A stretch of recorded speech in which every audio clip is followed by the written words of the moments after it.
Iran's push to tax Strait of Hormuz undersea cables shows how they are becoming a new front in pressure tactics and tech risk.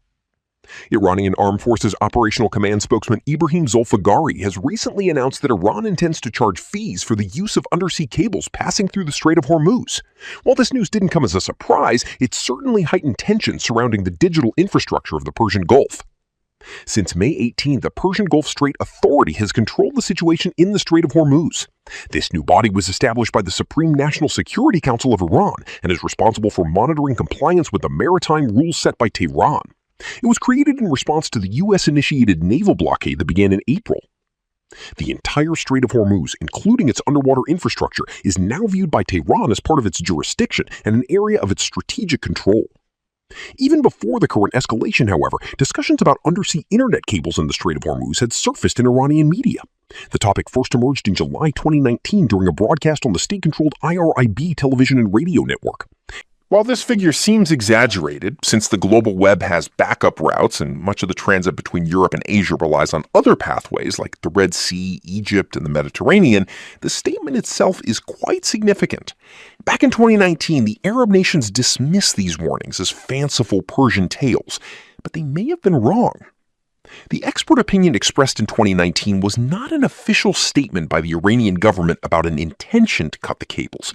It only pointed to the potential vulnerabilities of the cables in the Strait of Hormuz and the international ramifications in case of a significant regional escalation. Thus, already at that time, Iran viewed the undersea digital infrastructure in the Strait of Hormuz as a potential tool for strategic leverage. The question of whether Iran is indeed prepared to cut internet cables in the Strait of Hormuz should be viewed not as an isolated technical issue, but as part of Tehran's broader strategy to exert pressure around this vital waterway. For Iran, subsea digital infrastructure now serves as a new lever alongside oil, tanker traffic, ports, energy. In 2026, Iran returned to the topic of undersea internet cables, raising the issue to a new level. On April 22nd, Tasnim News Agency, which is linked to the Islamic Revolutionary Guard Corps, IRGC, published a report mapping the cable and cloud infrastructure of the Persian Gulf. Essentially, this served as a warning that Tehran may view the Gulf state's digital infrastructure as part of the conflict zone. The report emphasized that the Gulf monarchies rely on maritime internet routes much more heavily than Iran itself does. In May 2026, this idea evolved into a more developed political and economic concept. Iranian state media started pushing the narrative that Iran could charge foreign tech companies for utilizing the undersea cables that run through the Strait of Hormuz. This was not merely a question of fees. It also entailed regulatory oversight, requiring operators and major technology firms to adhere to Iranian regulations, as well as efforts to monopolize cable maintenance and repair services. From a military perspective, Iran has the capability to threaten cable infrastructure. The Strait of Hormuz is quite shallow, maritime traffic is dense, and the cables are physically vulnerable to damage. Most damage to subsea cables occurs not from sabotage, but from anchors, fishing gear, and navigational errors. Thus, there is a real possibility. Economically, Iran can assert its right to charge for the use of subsea cables within its maritime jurisdiction. According to international maritime law, coastal states have the authority to regulate the installation and maintenance of such infrastructure near their shores. This is why Tehran views the cables not just as part of an international communication network, but as an object under its control. The political ramifications of such actions, or the deliberate severing of cables, would be substantial for Iran. Such a move would likely be perceived by the U.S., the Gulf nations, and major tech companies not as a symmetrical response, but as an attack on critical international infrastructure. Moreover, executing such an operation discreetly would be exceedingly difficult for Iran, as the area is under constant military surveillance, and any blatant act of sabotage would give Tehran's adversaries ample reason for a severe retaliatory response. For this reason, attempting to physically cut cables in the Strait of 7 primary communication systems run along the seabed of the Strait of Hormuz. However, they branch out into about 17 distinct cable lines. Some serve mainly regional purposes. The Falcon system connects India with Oman, Iran, Qatar, Saudi Arabia, and extends to Egypt, while the Ooredoo Gulf Pathway manages a significant portion of digital traffic within the Persian Gulf. Other cable systems are strategically vital, including the CME 5, linking Southeast Asia with the Middle East and Europe, and TGN Gulf, connecting Gulf nations' infrastructure with India and global networks, including the U.S. The security of these cables cannot be ensured without military force. The cable infrastructure is extensive, runs along the seabed, and is physically exposed. However, as recent months have shown, neither side is eager to place their military vessels at risk. Repairing damaged cables presents its own set of challenges.